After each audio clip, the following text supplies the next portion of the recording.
पढ़ने जा रहे हैं प्यारे साथियों, एक लेख और एक पत्र। ये एक पत्र है जो भगत सिंह एक तरीके से सुखदेव के लिए इन्होंने पत्र लिखा, उनके पत्र का इन्होंने रिप्लाई दिया। इस पूरे निबंध के दो खंड है। पहले तो विद्यार्थी और राजनीति जो इनकी रचना है उसके कुछ बातों को आप जानिए, फिर हम लोग उस निबंध को पढ़ेंगे, उस लेटर को पढ़ेंगे, उस पत्र को पढ़ेंगे। ठीक है, निबंध ना कह के इसको एक पत्र कहे तो ज्यादा अच्छा है। ठीक है प्यारे बच्चों, चलो देखते हैं। विद्यार्थी और राजनीति कहते हैं कि एक बात का बड़ा भारी शोर सुना जा रहा है कि पढ़ने वाले नौजवान यानी कि विद्यार्थी राजनीतिक या पॉलिटिकल कामों में हिस्सा नहीं ले। पंजाब सरकार की राय बिल्कुल ही न्यारी है।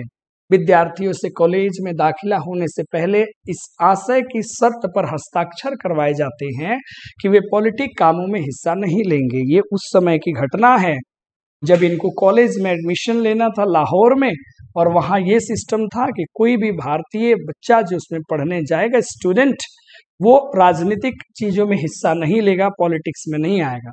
आगे हमारा दुर्भाग्य है कि लोगों की ओर से चुना हुआ मनोहर, चूंकि उस समय वहां का जो शिक्षा मंत्री था वो भारतीय ही था, मनोहर था, लेकिन अंग्रेजों के अंदर में काम करता था। जो अब शिक्षा मंत्री है, स्कूल कॉलेजों के नाम पे एक सर्कुलर या परिपत्र, एक नोटिस भेजता है कि कोई पढ़ने या पढ़ाने वाला पॉलिटिक्स में हिस्सा नहीं लेगा, है ना। कुछ दिन जब लाहौर में स्टूडेंट यूनियन या विद्यार्थी सभा की ओर से विद्यार्थी सप्ताह मनाया जा रहा था, वहां भी सर अब्दुल कादर, प्रोफेसर ईश्वरचंद नंदा ने इस बात पर जोर दिया कि विद्यार्थियों को पॉलिटिक्स से दूर रहना चाहिए, उन्हें पॉलिटिक्स में हिस्सा नहीं लेना चाहिए।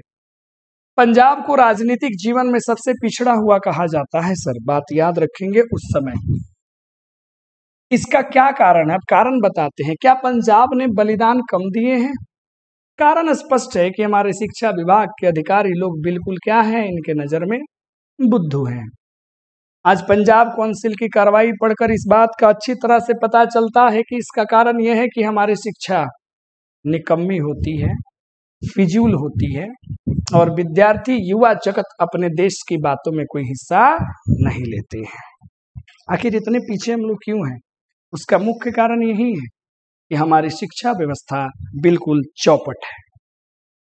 विद्यार्थी केवल पढ़ाई में व्यस्त रहते हैं, देश दुनिया की तो वो खबर ही नहीं लेते, उन्हें इस संबंध में कोई भी ज्ञान नहीं होता। जब वे पढ़कर निकलते हैं तब उनमें से कुछ ही आगे बढ़ते हैं, लेकिन वे ऐसी कच्ची कच्ची बातें करते हैं कि सुनकर स्वयं में अफसोस कर बैठ जाने के सिवाय कोई चारा नहीं होता। बताओ, कॉलेज से कोई बच्चा पढ़ के ग्रेजुएट होकर निकलता है तो वह इस तरीके से बात करता है, उसकी मेच्योरिटी लेवल देख के कहते हैं कि मन तो करेला कि चुपचाप कोना में हम बैठ जाए, कपार धली अपन ग्रेजुएट लड़का पढ़ला के बाद में ऐसा बकलोल वैसा सब बात बतिया रहा है। कोई विजन ही नहीं था वो लोग के साथ में।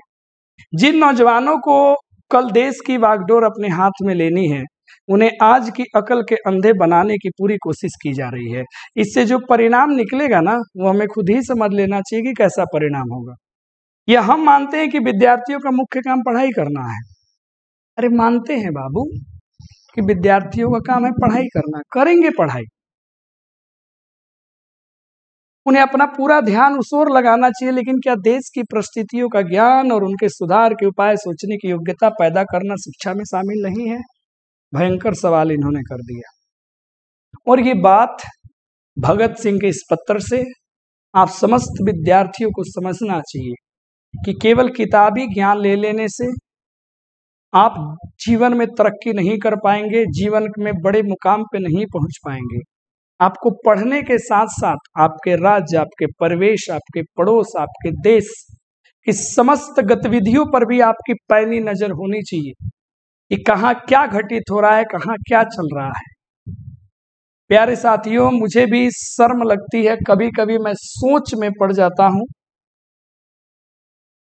जब मैं किसी बच्चा से पूछता हूं कि इलेक्शन बेटा चल रहे हैं, कौन कौन कैंडिडेट्स हैं, कहाँ कहाँ क्या चल रहा है, तो बच्चे बोलते हैं सर हमें तो इससे कोई मतलब ही नहीं है। 12th क्लास का बच्चा ये रिप्लाई देता है। उससे पूछा जाता है कि देश में ये हुआ वो हुआ तुम जानते हो, तो उसे नहीं पता, लेकिन अगर उससे पूछा जाए नई फिल्म आई है कौन सी फिल्म है, तो फटाक दे जवाब दे देता है। IPL में कौन जीता, जवाब दे देता है। मतलब आप समझ रहे हो उन मुद्दों पर उसकी पैनी नजर नहीं है जो उसके एग्जाम का हिस्सा हो सकता है, उसके जीवन का हिस्सा हो सकता है। आने वाली बड़ी बड़ी प्रतियोगी परीक्षाओं में वो प्रश्न बन के आ सकते हैं, इंटरव्यू में सवाल पूछे जा सकते हैं। और ऐसे बच्चों को देखकर भी हैरानी होती है कि उनको अपने देश की हालात पूछ लो, आर्थिक व्यवस्था के बारे में देश पे तुम 2 शब्द बोलो, नहीं बोल पाएगा वो। राजनीतिक परिस्थितियों के बारे में 2 शब्द बोलो, नहीं बोल पाएगा। भारत का अंतर्राष्ट्रीय संबंध, इंटरनेशनल अफेयर्स के बारे में 4 शब्द बोलो, वो नहीं बोल पाएगा। बिहार की मौजूदा हालात के बारे में आप 4 शब्द बोलिए, वो नहीं बोल पाएगा। बस वो क्लास कर रहे हैं, अपने सिलेबस के पीछे भाग रहे हैं, लेकिन इतना काफी नहीं है। हमें ये भगत सिंह से भी समझ लेनी चाहिए। आगे इन्होंने यही प्रश्न करा, यदि नहीं तो हम उस शिक्षा को भी निकम्मी समझते हैं जो सिर्फ क्लर्की करने के लिए हासिल की जाए। कितना इन्होंने कड़वे शब्दों का प्रयोग किया। भाई युवा था तो ऐसे ही बात करेंगे, ऐसी शिक्षा की जरूरत ही क्या है। अरे कुछ ज्यादा चालाक आदमी ये कहते हैं हमको, इनको प्यार से लोग काका कहता था, हमको समझाते हैं कि काका अरे तुम पॉलिटिक्स के अनुसार पढ़ो भाई, लेकिन सोचो भी, लेकिन व्यवहारिक हिस्सा मत लो। अरे तुम योग्य होकर के देश के लिए बड़ा फायदेमंद हो सकते हो काका, इसलिए आप पढ़ाई करो, पॉलिटिक्स विषय ले लो, खूब बढ़िया किताबें पढ़ो, लेकिन पॉलिटिक्स में हिस्सा मत लो हिस्सा। जैसे हम लोग कोई पोस्ट फेसबुक पे डाल देते हैं, कुछ बड़े ज्ञानी लोग आकर के समझाते हैं। पता है क्या समझाते हैं? कि आप शिक्षक है, आपको राजनीति से क्या लेना देना है, आप शिक्षक है, आपको इस मुद्दा से क्या लेना देना है। तो इससे सीधे सीधे समझ में आती है कि आपकी जो मानसिक क्षमता है, आपकी जो विचारधारा है, वो एकदम भगत सिंह के शब्दों में वो बिल्कुल ही बेकार है, बिल्कुल ही निकम्मी है। क्योंकि एक भारतीय होने के नाते, एक शिक्षित व्यक्ति होने के नाते हर मुद्दों पे अपना विचार रखना, ये हमारा राइट टू फ्रीडम ऑफ है, यानी कि फ्रीडम ऑफ स्पीच जो हमें मिला है, वो हमारी स्वतंत्रता है। और नहीं पैनी नजर रखोगे तो पछताओगे। बात हमें सुंदर लगती है सर, लेकिन हम इसे रद्द करते हैं क्योंकि अभी भी सिर्फ ये ऊपर ऊपर की बात है। इस बात से स्पष्ट हो जाता है कि एक दिन विद्यार्थी एक पुस्तक, एक उदाहरण देते हैं, बड़ी मजे की उदाहरण देते हैं भगत सिंह। कहते हैं कि पता है, एक दिन एक विद्यार्थी किताब पढ़ रहा था, appeal to the young, prince Kropotkin एक बुक पढ़ रहा था वो। एक प्रोफेसर साहब आते हैं और कहते हैं ये कौन सी पुस्तक है। मतलब उस प्रोफेसर को नहीं पता कि बच्चा ये पढ़ क्या रहा है। और यह तो किसी बंगाली का नाम जान पड़ता है, क्रॉपटिकन। लड़का बोला कि प्रिंस क्रॉपोटकिन का नाम बड़ा प्रसिद्ध है, ये अर्थशास्त्र के विद्वान थे, इस नाम से परिचित होना प्रत्येक प्रोफेसर के लिए बड़ा जरूरी था। अब इससे पता लगता है कि प्रोफेसर की योग्यता कितनी थी कि उसको इतना बड़ा नाम पता नहीं था। लड़का हंस पड़ा और उसने कहा, अरे ये रूसी सज्जन थे। अब जैसे ही रूस का नाम आया तो प्रोफेसर टूट पड़ा और बोला कि तुम बोल्शेविक हो, तुम पॉलिटिकल किताबें पढ़ते हो। अरे बाबू, ये प्रोफेसर है जिसको खुद नहीं पता कि ये बुक क्या है, इसके लेखक कौन है, ये किताब का क्या, ये बुक किस सब्जेक्ट पे लिखी गई है। इससे आप अंदाजा लगा सकते हो कि उस जैसे कॉलेज में क्या शिक्षा दी जा रही होगी। आप भी देखिए, प्रोफेसर अब उन बेचारे विद्यार्थियों को उनसे क्या सीखना है। ऐसी स्थिति में नौजवान क्या सीख सकते हैं। दूसरी बात यह है कि व्यवहारिक राजनीति क्या होती है। चलिए अब ये जानते हैं। महात्मा गांधी, जवाहरलाल नेहरू, सुभाष चंद्र बोस का स्वागत करना, उनकी भाषण सुनना तो हुई व्यवहारिक राजनीति, पर कमीशन या वाइसरॉय का स्वागत करना ये है क्या कोनो व्यवहारिक राजनीति। अरे हम अपने भारतीय बड़े बड़े लोगों की बात सुनेंगे, उनके भाषण सुनेंगे, ये ना है वाइसरॉय का, किसी कमिश्नर की बात सुने, ये क्या है स्वागत करें। क्या वो पॉलिटिक्स का दूसरा पहलू नहीं है कि एक तरफ आप हमें व्यवहारिक राजनीति से दूर रह रहे हो, एक तरफ कर रहे हो स्वैग से स्वागत करो, वाइसरॉय आ रहे हैं। ऐसा सरकारों और देशों के प्रबंध से संबंधित कोई भी बात पॉलिटिक्स के मैदान में ही गिनी जाएगी। तो फिर यह भी पॉलिटिक्स हुई कि नहीं। कहा जाएगा कि इससे सरकार खुश होती है और दूसरी से नाराज होती है। फिर सवाल तो सरकार की खुशी और नाराजगी का है। जब मैंने इस बात को कहा कि भैया अपने महात्मा गांधी को सुनना, सुभाष चंद्र बोस को सुनना, नेहरू जी को सुनना, ये व्यवहारिक राजनीति है, तो ये तुम्हें खराब लग रहा है। लेकिन तुम्हारे वाइसरॉय का स्वागत करना, तुम्हारे कमिश्नर का स्वागत करना, ये भी तो एक पॉलिटिक्स है। तो हम वो करें तो कैरेक्टर ढीला, और ये करें तो अंग्रेज आप खुश। तो ये तो बात आपकी नाराजगी और आपकी खुशी की हुई भैया। क्या विद्यार्थियों को जन्मते ही खुशामद का पाठ पढ़ाना चाहिए? हम जो समझते हैं कि जब तक हिंदुस्तान में विदेशी डाकू नहीं पशु हैं, पेट के गुलाम हैं, तो हम किस तरह कहें कि विद्यार्थी वफादारी का पाठ पढ़ेगा? ये सारे विद्यार्थी भी एक दिन बेईमान हो जाएंगे। सभी मानते हैं कि हिंदुस्तान को इस समय ऐसे देश सेवकों की जरूरत है जो तन मन धन पूरा देश को अर्पित करे और पागलों की तरह पूरा अपना उम्र अपने देश पर न्यौछावर कर दे। लेकिन क्या बुढ़ों में ऐसे आदमी मिलेंगे? अरे क्या परिवार और दुनियादारी के झंझटों में फंसे सियाने लोगों में से ऐसे लोग मिलेंगे? अरे ये तो वही नौजवान निकल सकते हैं ना, किन्हीं जंजालों में न फंसे हो और जंजालों में पड़ने से विद्यार्थी या नौजवान तभी सोच सकते हैं यदि उन्हें कुछ व्यवहारिक ज्ञान भी हासिल हो। ये बातें हैं। और आज देख लो, आज के नौजवान बिना मतलब के जंजाल।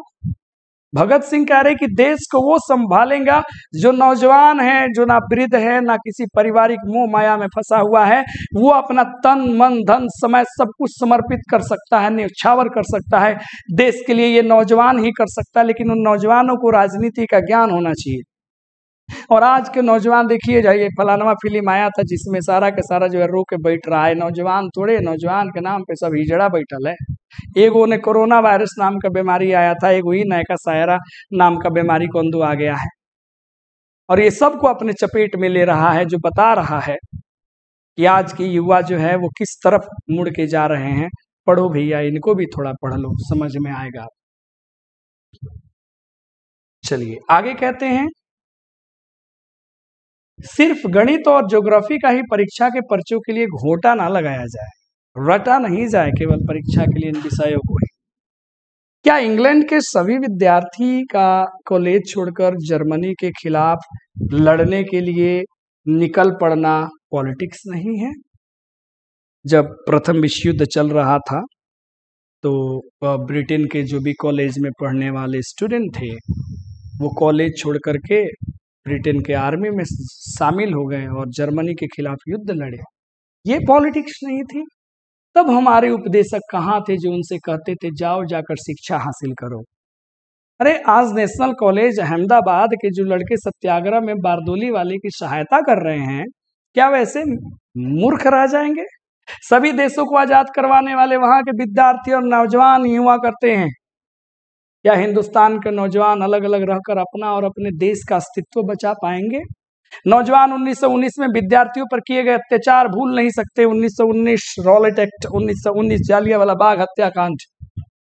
वे अभी समझते हैं कि उन्हें एक भारी क्रांति की जरूरत है। वे पढ़े, जरूर पढ़े, अरे साथ ही पॉलिटिक्स का भी ज्ञान हासिल करे और जब जरूरत हो तो मैदान में कूद पड़े और अपना जीवन इसी काम में लगा दे, अपने प्राणों का इसी में उत्सर्ग करे, वरन बचने का कोई उपाय रह ही नहीं जाता है, ना नजर आता है। आज नहीं तो कल युवा खत्म हो जाएंगे। और इन्होंने एक पत्र और एक लेख में दबा के इन्होंने युवाओं को प्रेरित किया।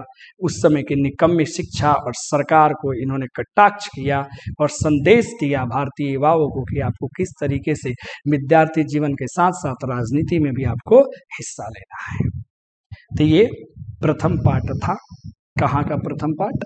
तो प्यारे साथियों, एक पत्र और एक लेख का। अब वो लेटर की तरफ बढ़ते हैं। सुखदेव के नाम जो इन्होंने पत्र लिखा, और इस लेटर को आप पूर्ण रूप से समझ लीजिए। इस लेटर में था क्या? जब इन्होंने शुरू किया क्रांतिकारी आंदोलनों को अंजाम देना, तो बहुत ऐसे विचारधारे थी जिसपे सुखदेव कहते थे ये गलत है, उस समय भगत सिंह कहते थे सही है। इसी टॉपिक पे भगत सिंह बोलते थे गलत है, तो सुखदेव कहते थे सही है। लेकिन आज जेल की यातना और जेल में ये दोनों भाई कैद हैं, अलग अलग जेलों में। तो जो गलत मानता था उसे सही कह रहा है, जो सही मानता था उसे गलत कह रहा है, और इसी को रिप्लाई दे रहे हैं खास करके आत्महत्या की बात। सुखदेव को पत्र लिखते हैं भगत सिंह, क्या कहते हैं कि प्रिय भाई, मैंने आपके पत्र को कई बार बड़े ध्यान से पढ़ा। मैं अनुभव करता हूं कि बदली हुई परिस्थितियों ने हम पर अलग अलग प्रभाव डाला है। जिन बातों से जेल के बाहर घृणा करते थे वे आपके लिए अब अनिवार्य हो चुके हैं। इसी प्रकार मैं जेल के बाहर जिन बातों का विशेष रूप से समर्थन करता था, मेरे लिए वो विशेष महत्व नहीं रखते हैं। उदाहरण के रूप में बताते हैं कि मैं व्यक्तिगत प्रेम को विशेष रूप से मानने वाला था, परंतु अब भावना मेरे हृदय और मानसिक में कोई विशेष स्थान नहीं रहा। बाहर आप इसके कड़े विरोधी थे, परंतु इस संबंध में अब आपके विचारों में भारी परिवर्तन और क्रांति आ चुकी है। आप इसे मानव जीवन का अत्यंत आवश्यक और अनिवार्य अंग अनुभव करते हैं और सहानुभूति से आपको एक प्रकार का आनंद भी प्राप्त हुआ है। आपको याद होगा ना कि एक दिन मैंने आत्महत्या के विषय में आपसे चर्चा किया था भैया। तब मैंने आपको बताया कि बहुत ऐसी परिस्थितियां हैं जिसमें आत्महत्या उचित है, परंतु आपने मेरे दृष्टिकोण का पूर्ण रूप से विरोध करा था। और मुझे उस चर्चा का समय और स्थान भली भांति याद है कि हमारी ये बात हुई थी शहंशाही कुटिया में, और शाम के समय में हमारी ये बात हुई थी। आपने मजाक के रूप में हंसते हुए कहा कि इस प्रकार की कायरता का कार्य कभी भी उचित नहीं माना जा सकता। आपने कहा था कि इस प्रकार का कार्य भयानक और घृणित है, परंतु इस विषय पर भी मैं देखता हूं कि आपका राय अब तो बदल चुका है। अब आप उसे बिल्कुल अवस्थाओं में न केवल उचित वरना अनिवार्य और आवश्यक अनुभव भी करते हैं। मैं इस विषय में अब वही मेरी राय है जो पहले आपकी थी। मतलब पहले आप इसको कायरता का नाम देते थे, अब मैं इसको कायरता का नाम दे रहा हूं, आत्महत्या करना। आज आप इसको एक्सेप्ट कर रहे हैं, कल आप इसके विरोधी थे। कल मैं इसको एक्सेप्ट कर रहा था, लेकिन मैं आज इसका विरोधी हूं। अर्थात आत्महत्या अपराध है, कायरता का काम है। क्रांतिकारी का तो क्या ही कहना, कोई भी मनुष्य ऐसा कार्य को उचित नहीं ठहरा सकता। आप कहते हैं कि आप नहीं समझ सके कि केवल कष्ट सहन से आप अपने देश की सेवा कैसे कर सकते हैं। आप जैसे व्यक्ति की ओर से ऐसा प्रश्न, भैया ये बड़े आश्चर्य की बात है ना कि नौजवान भारत सभा के ध्येय, नौजवान भारत सभा जो हमने बनाया था उसका एक टैग लाइन था, सेवा द्वारा कष्टों को सहन करना और बलिदान करना। सेवा द्वारा कष्टों को सहन करना। तो हमने ये जो कांड किया है जिसके कारण हम जेल में यातनाओं को सह रहे हैं, ये भी तो देशभक्ति है। हमने सोच समझकर कितना प्यार किया था। मैं ये समझता हूं कि आपने अधिक से अधिक संभव सेवा की। अब वो समय आ गया है कि जो कुछ आपने किया उसके लिए कष्ट उठाइए। दूसरी बात यह है, यही वो अवसर है जब आपको सारी जनता का नेतृत्व करना है। यही वो समय है, जेल में रह के ही हम अगर अंग्रेजों के सामने नहीं टूटते हैं तो पूरे जनता में भरोसा जाएगा कि ये है नौजवान। आगे बढ़ते हैं। मानव किसी भी कार्य को भैया उचित समझ के ही करता है। जैसे हम लोग लेजिस्लेटिव असेंबली में जब बम फेंकने का कार्य किया था, देखो हर काम का दो दृष्टिकोण होता है। जैसे आप अभी हमें कैमरे पे देख रहे हैं और कमरे के पीछे मेरे व्यक्तित्व में परिवर्तन होगा। ऊपर मैंने क्या पहन रखा, नीचे क्या पहन रखा, क्या पता। ऊपर तो दिख रहा है, इसके नीचे क्या, गमछे लपेट के कहीं खड़ी आई लोग हम शॉर्ट्स पहन के खड़े हो, फुल पैंट पहन के खड़े हो। तो हर चीज की नजरिया क्या होती है, अलग होती है देखने की। हम बस एक पहलू को देखते हैं, दूसरे पहलू को कहाँ देख पाते हैं। जैसे जब बिहार विद्यालय परीक्षा समिति द्वारा जब रिजल्ट की घोषणा से पूर्व जब बच्चों का इंटरव्यू चलता है, तो जैसे आप गेट पे जाएंगे, नहीं गए हो तो मेहनत कीजिए, चलेंगे हम लोग।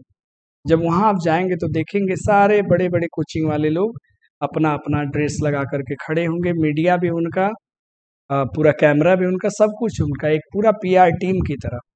बच्चे जैसे आते हैं, प्रणाम करते हैं, उतने देर में पूरी वीडियो उनकी शूट हो जाती है और शाम में उनके यूट्यूब चैनल पे रिलीज हो जाती है और बताया जाता है कि हमारे यहाँ से इतने बच्चों ने इंटरव्यू दिया। रिजल्ट आया, ठीक, रिजल्ट नहीं आया तो पैसे दे करके बच्चों से बुलवा लिया जाता है।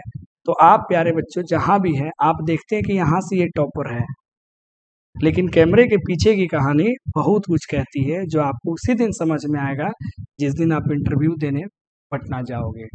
मेरी बातों पे आप उसी दिन यकीन करोगे। यही होती है। तो हर आदमी उचित समझ के कार्य करता है। कार्य करने के पश्चात जो उसका परिणाम, उसका फल भोगने की बारी आती है तो भोगो ना भैया। क्या आपका यह विचार है कि यदि हमने दया के लिए गिड़गिड़ाते हुए दंड से बचने का प्रयास किया होता तो हमारा कार्य उचित होता? बताइए भैया। अरे नहीं, इसका प्रभाव तो लोगों पे गलत पड़ता है कि डर गया भगत सिंह, डर गया बटुकेश्वर नाथ, डर गया सुखदेव। बंदी होने के समय हमारी संस्था के राजनीतिक बंदियों की दशा अत्यंत दयनीय थी। हमने उसे सुधारने का प्रयास भी शुरू किया। मैंने आपको बड़ी गंभीरता से मैं बताता हूं कि हमें यह विश्वास था कि हम बहुत कम समय में भीतर ही भीतर मर जाएंगे। हमें उपवास की स्थिति में कृत्रिम रीति से भोजन किए जाने का न तो ज्ञान ही था, न हमें यह विचार ही सुझता था। जब हम भूखे रहते थे तो कृत्रिम तरीके से हमको बनावटी तरीके से भोजन करा दिया जाता था। हमको पता भी नहीं था कि ऐसा कुछ होगा। हम तो मृत्यु के लिए बिल्कुल रेडी थे। क्या आपका यह अभिप्राय है कि हम आत्महत्या करना चाहते थे? ना ना ना। प्रयत्नशील होना और श्रेष्ठ और उत्कर्ष आदर्श के लिए जीवन दे देना कदापि आत्महत्या नहीं है भैया। हमारे मित्र यतीन्द्रनाथ दास, याद रखियो, यतीन्द्रनाथ दास की मृत्यु ऐसे ही हो गई, जो कि एक अस्पृहणीय बात है। इसे आत्महत्या कहेंगे? हमारा कष्ट सहन करना फलीभूत हुआ, रिजल्ट हुआ। जो कष्ट सहन किए उसका फायदा हुआ। समस्त देश में एक विराट और सर्वव्यापी आंदोलन शुरू हो गया। हम अपने लक्ष्य में सफल हुए और इस प्रकार के संघर्ष में मरना तो एक आदर्श मृत्यु है बड़े भाई। इसके अलावे हमें से जिन लोगों को यह विश्वास है कि उनको मृत्यु दंड दिया जाएगा, उनको धैर्य पूर्वक उस दिन का प्रतीक्षा करना चाहिए जब ये सजा सुनाई जाएगी और उसके बाद उन्हें फांसी दी जाएगी। यह मृत्यु भी बड़ी सुंदर होगी। आत्महत्या करना केवल कुछ दुखों से बचने के लिए अपने जीवन को समाप्त कर देना तो कायरता है। जैसे आज के बहुत सारे नवयुवक और युवतियां ये काम कर लेते हैं। थोड़े बहुत कष्ट आए, बर्दाश्त नहीं हुआ, फांसी पे लटक गए, जहर खा लिए। पता है ये कौन लोग हैं? जिन्होंने कभी भगत सिंह को पढ़ा ही नहीं, जिन्होंने बड़ी बड़ी क्रांतियों को पढ़ा नहीं। पढ़े होते ना तो उनका हृदय परिवर्तन हो जाता। ये तो कायरता है ना। मैं आपको बताना चाहता हूं कि विपत्तियां व्यक्ति को पूर्ण बनाने वाली होती है। कितनी बड़ी बात इन्होंने कहा कि विपत्तियां, कष्ट व्यक्ति को पूर्ण बनाता है, परफेक्ट बनाता है। मैं और आप, अब तो मैं ही कहूंगा, हमें से किसी ने भी किंचित कष्ट सहन नहीं किया हमारे जीवन का। अभी आ रहे, ये तो शुरुआत है कष्ट। आपको याद होगा ना कि अनेक बार इस विषय पर हमने भैया बातचीत करी है। और अगर अभी भी आप हमारी वीडियो को देख रहे हैं और शिद्दत से सुन रहे हैं तो यकीन मानिए आपकी हृदय में देशभक्ति अभी भी है और आप रम गए हैं इस कहानी में, इस पत्र में भगत सिंह के। और ये भी उम्मीद लगा लीजिए कि आने वाला समय आपका बड़ा सुंदर होगा प्यारे बच्चों। बातचीत की है रूसी साहित्य के प्रत्येक स्थान पर जो वास्तविकता मिलती है हमारे साहित्य में, वो कदापि नहीं है जो रूस में है। हम उनकी कहानियों में कष्ट और दुखदायी स्थितियों को तो बड़ा पसंद करते हैं, लेकिन कष्ट सहन की उस भावना को अपने भीतर अनुभव नहीं कर सकते हैं। सामने वाले को कष्ट हो रहा है, उसके कष्ट को हम बस पढ़ सकते हैं, समझ सकते हैं, सुन सकते हैं, देख सकते हैं, लेकिन उस भावना को हम और आप महसूस नहीं कर सकते हैं। उनके उन्माद और उनके चरित्र की अवधारणाएं ऊंचाइयों के प्रशंसक है। उनका जो भी उन्माद था, आंदोलन था, कैरेक्टर था, इनकी प्रशंसा होती है, लेकिन इसके कारणों पर सोच विचार करने की कभी चिंता नहीं हुई कि ऐसा हुआ क्यों। मैं कहूंगा कि केवल विपत्तियां सहन करने के साहित्य के उल्लेख ने ही उन कहानियों में सहृदयता, दर्द की गहरी टीस और उनके चरित्र और साहित्य में ऊंचाई उत्पन्न की है। हमारी दशा उस समय दयनीय और हास्यपद हो जाती है भैया, जब हम अपने जीवन में अकारण ही रहस्यवाद प्रविष्ट कर लेते हैं। बिना मतलब का अगर कोई चीज अपने मन में गढ़ लेते हैं तो जीवन हंसने लायक हो जाता है। कोई प्राकृतिक ठोस आधार नहीं होता है, ऐसे ही टेंशन ले लेते हैं जैसे अभी आप ले रहे हैं। हमारे जैसे व्यक्तियों को जो प्रत्येक दृष्टि से क्रांतिकारी होने पे गर्व करते हैं, सदैव हर प्रकार से उन विपत्तियों, चिंताओं, दुखों और कष्टों को सहन करने के लिए उनको तत्पर रहना चाहिए, जिनको हम स्वयं आरंभ किए हैं, संघर्ष के द्वारा आमंत्रित करते हैं, जिनके कारण हम अपने आप को क्रांतिकारी कहते हैं। अरे हम लोग जो क्रांतिकारी है ना, ये दुख को तो हम लोग खुद बुलाए हैं कि आओ रे लगो, तो इसे तो हमें सहन करना चाहिए भैया। हम आपको बताते हैं कि जेलों में और केवल जेलों में ही कोई व्यक्ति अपराध और पाप जैसे महान सामाजिक विषय पर डायरेक्ट अध्ययन कर सकता है। इस विषय पर का कुछ साहित्य भी मैंने पढ़ा। जेल ही ऐसे विषय को लिए सेल्फ स्टडी, स्वाध्याय के लिए सबसे जगह बेस्ट है। स्वाध्याय का सर्वश्रेष्ठ भाग है स्वयं के कष्टों को सहना, और सेल्फ स्टडी का सबसे बड़ा इंपॉर्टेंट पहलू है स्वयं के कष्टों को सहना। बैठ करके घंटों पढ़ना, दर्द पीड़ा कष्ट भूख कुछ लगे पढ़ते रहो। आप भली प्रकार जानते हैं कि रूस में राजनीतिक बंदियों का बंदी गृह में विपत्तियां सहन करना ही राजशाही का तख्ता पलटने का के पश्चात जेलों के प्रबंध में क्रांति लाए जाने का सबसे बड़ा कारण था। रूस में जो क्रांति हुआ था सन 1917 में, रूसी क्रांति आपने 10वीं में पढ़ा होगा, उसमें जो क्रांतिकारी थे वो जेल में रहकर ही राजा का तख्ता पलट कर दिए थे। क्या भारत को ऐसे व्यक्तियों की आवश्यकता नहीं जो इस विषय से पूर्णतः परिचय हो, इस समस्या का निजी अनुभव कर सके? अरे केवल यह कह देना कि दूसरा कोई इस काम को कर लेगा, इस कार्य को करने के लिए बहुत लोग हैं, इस प्रकार भी उचित नहीं कहा जा सकता। इस प्रकार जो लोग क्रांति के क्षेत्र के कार्यों का भार दूसरों लोगों पर छोड़ते हैं ना, अप्रतिष्ठापूर्ण और घृणित समझते हैं। उन्हें पूरी लगन के साथ आज की स्थिति के विरुद्ध संघर्ष शुरू करना चाहिए। उन्हें चाहिए कि वो विधियों का, नियमों का उल्लंघन करे, परंतु औचित्य का ध्यान रखे कि कोई गलती ना हो, क्योंकि अनावश्यक और अनुचित प्रयत्न कभी भी न्यायपूर्ण नहीं माना जाता। इस प्रकार का आंदोलन क्रांति के कार्यकलाप को बहुत सीमा तक कम कर देगा। जितने आंदोलन अब तक शुरू हुए हैं उन सबसे अलग होने के, पृथक अलग होने के आपने जो तर्क दिए हैं, मैं उन्हें समझने में असमर्थ हूं भैया। कुछ मित्र ऐसे हैं जो या तो मूर्ख हैं या नासमझ हैं। वे आपके इस व्यवहार को अनोखा और अद्भुत समझते हैं जो आप ये बता रहे हैं, तो जाहिर सी बात है कि इसको समझने में वो ना समझ है। आगे बोलते हैं भगत सिंह कि वास्तव में यदि आप ये अनुभव करते हैं कि बंदी गृह, जेल का जीवन वास्तव में अपमानपूर्ण है, तो आप उसके विरुद्ध आंदोलन शुरू करिए, उसे सुधारिए। संभवतः आप यह कहेंगे कि संघर्ष सफल नहीं हो सकता क्योंकि हम जेल में हैं, लेकिन ये तो वही तर्क हुआ ना जिसकी आड़ लेकर साधारणतः निर्बल लोग प्रत्येक आंदोलन से बचना चाहते हैं कि क्यों करें आंदोलन, इससे तो कुछ फायदा ही नहीं होगा।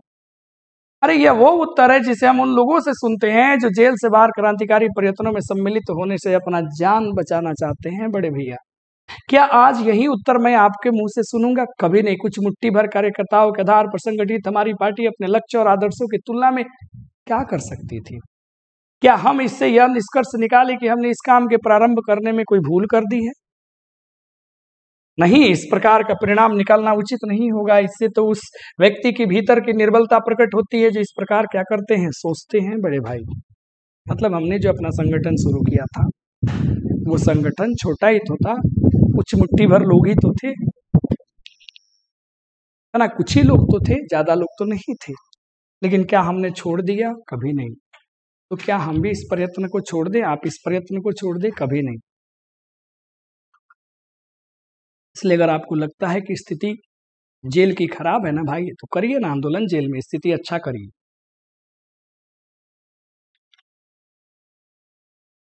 आगे सुनिए। आगे चलकर आप लिखते हैं कि 14 वर्ष बंदी गृह में कष्टों से भरपूर जीवन बिताने के बाद किसी व्यक्ति से ये बिल्कुल आशा नहीं किया जा सकता है कि उस समय भी उसके विचार वही होंगे। मतलब जो 14 साल जेल काटेगा, जेल के बाद निकलेगा, उससे ये आशा नहीं कर सकते कि जेल से निकलने के बाद उसका विचार वही होगा जो जेल से पहले था, क्योंकि जेल का वातावरण उसके विचारों को रौंद कर रख देगा। क्या मैं आपसे पूछ सकता हूं कि क्या जेल से बाहर का वातावरण हमारे विचारों के अनुकूल था? बताइए तो। था? फिर भी असफलताओं के कारण हम उसे छोड़ सकते थे? नहीं। क्या आपका आशय यह है कि हम इस क्षेत्र में न उतरे होते तो कोई भी क्रांतिकारी कदापि नहीं हुआ होता? अरे हुआ होता, क्रांति हम न करते, कोई और करता। यदि ऐसा है तो आप भूल कर रहे हैं। यद्यपि ये ठीक है कि हम भी वातावरण को बदलने में बड़ी सीमा तक सहायक सिद्ध हुए, यद्यपि हम तो केवल अपने समय की आवश्यकता की उपज है ना भाई। ये समय था क्रांति का, तो समय ने भगत सिंह बनाया, समय ने सुखदेव बनाया। आज के समय में कोई भगत सिंह कैसे बन सकता है? वैसी परिस्थिति ही नहीं है आज। मैं तो ये कहूंगा कि साम्यवाद का जन्मदाता कार्ल मार्क्स वास्तव में इस विचार को जन्म देने वाले नहीं हैं। असल में यूरोप की औद्योगिक क्रांति ने एक विशेष प्रकार के विचार वाले व्यक्ति को जन्म दिया, उसमें से एक था कार्ल मार्क्स। बहुत बड़ी बात है, याद रखना। व्यक्ति स्वयं कुछ नहीं बनता प्यारे साथियों, समय और हालात उसे बना देते हैं।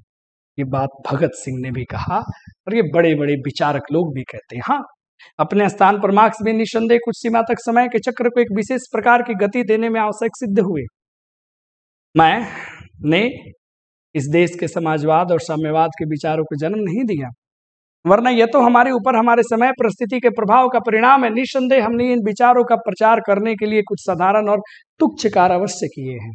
इसलिए मैं कहता हूं कि जब हमने इस प्रकार के कठिन कार्य को भैया हाथ में लिया है ना, तो हमें उसे जारी रखना चाहिए, आगे बढ़ना चाहिए। विपत्ति से बचने के लिए आत्महत्या कर लेना, अरे जनता को मार्गदर्शन देना थोड़े हुआ, ये तो कायरता वाला एक काम हुआ, तो प्रतिक्रियावादी कार्य हुआ।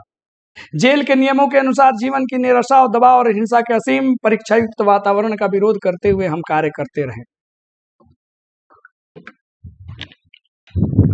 माने जेल में हम हैं, निराशा है, यातना है, दबाव है, हिंसा है, फिर भी हम डटे रहेंगे। जिस समय हम अपना कार्य करते थे उस समय अलग अलग प्रकार की कठिनाइयों का हम निशाना बनते थे।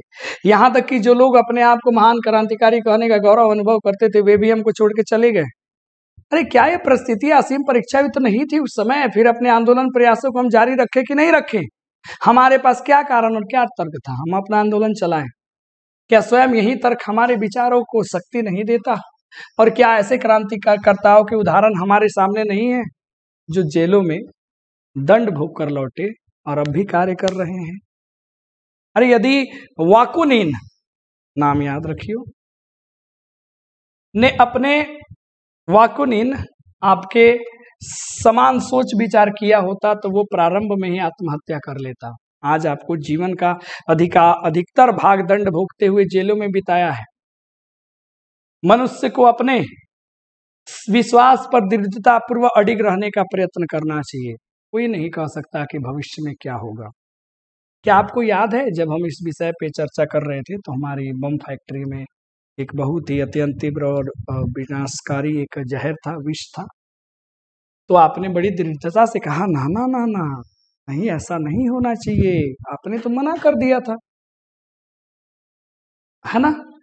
आप इस विचार से घृणा करते थे, आपको इस पर तो विश्वास नहीं था। फिर अब क्या हुआ? यहाँ तो ऐसी विकट और जटिल परिस्थिति भी नहीं है।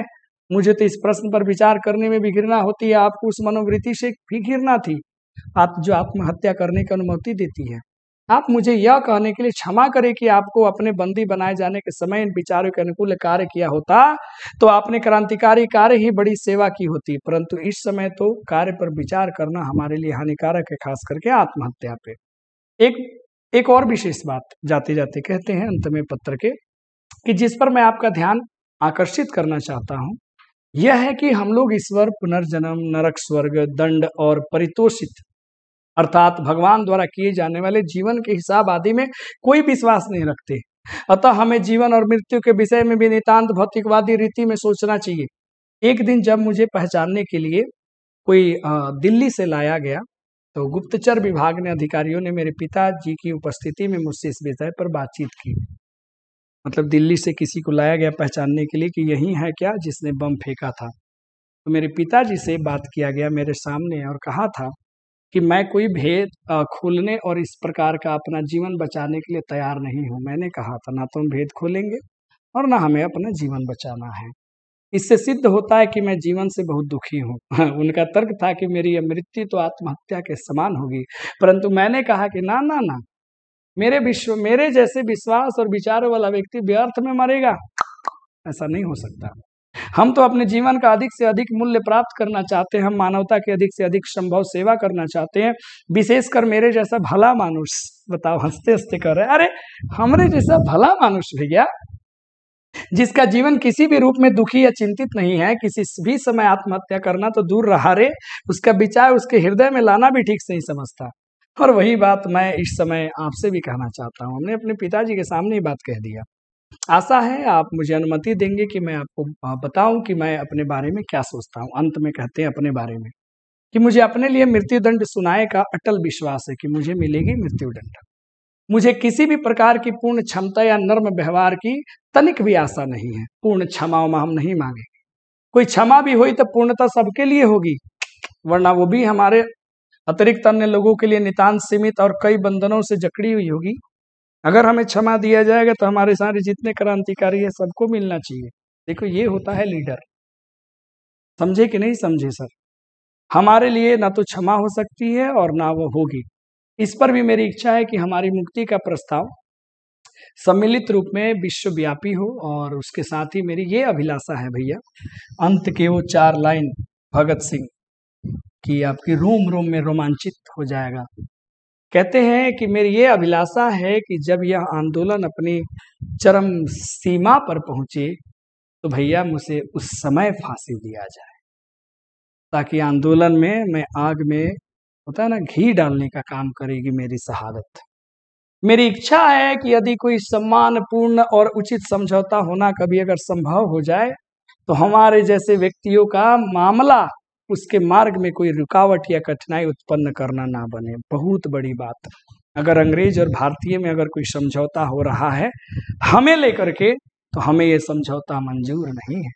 जब देश के भाग्य का निर्माण हो रहा हो तो व्यक्तियों के भाग्य को पूर्णतः भूल जाना चाहिए। हम क्रांतिकारी होने के नाते अतीत के समस्त अनुभवों से पूर्णतः अवगत है, इसलिए हम नहीं मान सकते कि हमारे शासकों और विशेषकर अंग्रेज जाति की भावनाओं में इस प्रकार का आश्चर्यजनक परिवर्तन कभी उत्पन्न हो सकता है। इस प्रकार का परिवर्तन क्रांति के बिना संभव नहीं है बड़े भाई। क्रांति तो केवल सतत कार्य करते रहने से, प्रयत्नों से, कष्ट सहन करने से, बलिदानों से ही उत्पन्न की जा सकती है और की जाएगी। जहां तक मेरे दृष्टिकोण का संबंध है, मैं तो केवल उसी दिशा में सबके लिए सुविधाओं और क्षमादान का स्वागत कर सकता हूं जब उसका प्रभाव स्थायी हो और देश के लोगों के हृदय में हमारी फांसियों के अमिट चिन्ह अंकित हो जाए। बस यही, इससे ज्यादा कुछ नहीं।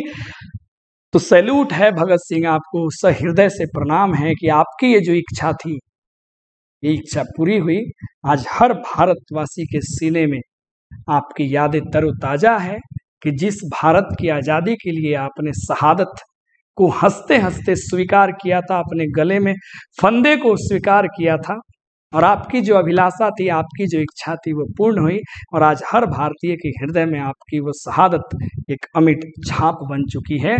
और ऊपर कहीं से भी अगर आप सुन रहे होंगे हमारे इस वचनों को, आपके पत्र के जो शब्दों को मैं अभी बोल रहा हूँ, तो यकीन मानिए कि आज भी आप जिंदा हैं हमारी यादों में। एक बार भगत सिंह के नाम बोलेंगे, भगत सिंह अमर रहे। जहां बैठे हैं वहीं से बोलेंगे, भगत सिंह अमर रहे, भारत माता की जय। और यहीं पे आपकी ये सुंदर सी चैप्टर खत्म होती है। कुछ कुछ इंपॉर्टेंट क्वेश्चन है जिनको मैं टिक लगा देता हूं प्यारे बच्चों। Now come to the questions. So question पहला है कि भाई विद्यार्थियों को राजनीति में हिस्सा क्यों नहीं लेना चाहिए? भगत सिंह की विद्यार्थियों के बारे में क्या अपेक्षाएं हैं? इसके बाद आगे बढ़ते हैं। इन्होंने मृत्यु को क्यों सुंदर कहा है? आधा ही क्वेश्चन इतना बनाना है। आत्महत्या को कायरता कहते थे, उनकी भगत सिंह की रूसी साहित्य को महत्वपूर्ण क्यों मानते थे वो? क्रांतिकारी की क्या अपेक्षाएं हैं? इंपॉर्टेंट है ये, ठीक है। बस बाकी क्वेश्चन आंसर नहीं, बाकी जब हम लोग पढ़ेंगे, ठीक है, एक्सप्लेनेशन में, तो वहां पे हम लोग इसकी चर्चा करेंगे। तो ये सारे के सारे लाइन हैं, और अंत में जो है एक पंक्ति वो बोलते हैं, देखेंगे यहाँ पे नीचे वाला घर पे पढ़ना बड़ा मजा आएगा, है ना। छोटे भाई कुलतार के नाम एक पत्र उन्होंने लिखा, वो पत्र ये है, बड़ी बेहतरीन पंक्तियां इसमें उन्होंने लिखा है, तुम्हारा भाई भगत सिंह, ठीक है। इसको जरूर घर पे आप पढ़िएगा एक बार। और प्यारे बच्चों, मैं आपको थोड़ा सा दर्शन करा देता हूँ, और जो नोट्स आपको मिले हैं, ठीक है, उसको आप सभी लोग डाउनलोड कर लेना। देखो ये पूरा हैंड रिटेन नोट्स है। तो पहले गदखंड की बात कर लेते हैं। ये पूरा का पूरा गदखंड है, और मैंने कहा था आपको फेयर ऐसे ही करना है, ठीक है। सारी चीजें आपको स्पष्ट रूप से दिखाई दे रही होंगी।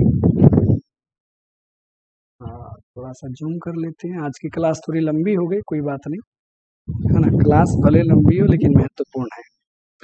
तो पहला जैसे चैप्टर है, ठीक है, पहला जो चैप्टर है, पहले लेखक के बारे में पूरी बात हो गई, कृतियां हो गई, जो इम्पोर्टेंट है इनकी रचनाएं हो गए। उसके बाद निबंध, ललित निबंध है, ठीक है। फादर ऑफ एसे हमने लिखवाया था, बेन जॉनसन को कहते हैं। यहाँ पे सारे ये MCQ क्वेश्चंस हो गए, ऑब्जेक्टिव कुछ इंपॉर्टेंट क्वेश्चन है, ये सारे हो गए। लगभग इसमें कितने क्वेश्चंस निकल के आ गए? 29-30, चलिए ठीक।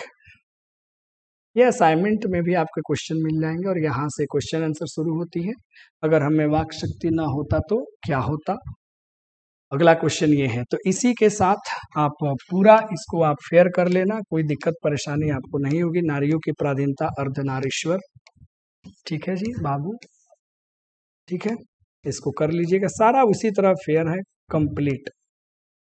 सचितानंद वात्स्यानगय, ये आपने पढ़ लिया है रोज, ठीक है। इसके बाद आते हैं आज की जो चैप्टर हमने आपको पढ़ाई कराई, देख लेंगे ध्यान से। इसमें जितने क्वेश्चन है उतना ही इंपॉर्टेंट है, ठीक है।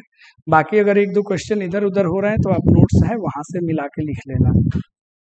तो लेखक के बारे में, जन्म हो गया, शहादत हो गया, जन्म स्थान हो गया, पैतृक गांव हो गया, परिवार हो गए, माता पिता हो गए, शिक्षा की बात हो गई, प्रभाव का बात हो गया, गतिविधियों की बात हो गई, कब जेल गए, कहाँ गए, और पहली बार गिरफ्तारी, यहाँ से कृतियां यहाँ पे लिखा गया प्यारे बच्चों। उसके बाद में आप देख सकते हो एमसीक्यू हो गए, जैसे आप बना सकते हो कि भगत सिंह ने अपने नेतृत्व में पंजाब में नौजवान भारत सभा का गठन कब किया, 1926 ईस्वी में। ये सारे क्वेश्चंस आप देख सकते हैं, सारे एमसीक्यू हो गए। इतना पढ़ लोगे ना तो एनफ है, एनफ है, एनफ मतलब एनफ। प्रश्नोत्तर विद्यार्थियों के राजनीति में भाग क्यों लेना चाहिए, भगत सिंह की विद्यार्थियों से आप क्या अपेक्षाएं हैं, क्वेश्चन आप देख सकते हैं, आंसर एकदम सटीक सटीक लिखा हुआ है, ठीक है। इसके बाद हम लोग वो सदा नीरा के बारे में पढ़ेंगे।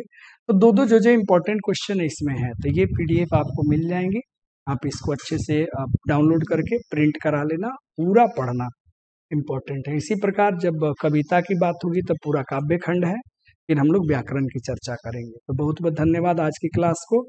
और जो लोग भी, चंद लोग पढ़ रहे हैं, अभी तो इक्का दुक्का लोग ही बैचेस में आ रहे हैं, तो आप अपने फ्रेंड्स के पास भेजिए कि आप यहाँ से पढ़ाई करो, बेहतरीन तरीके से आपकी पढ़ाई होगी। धन्यवाद।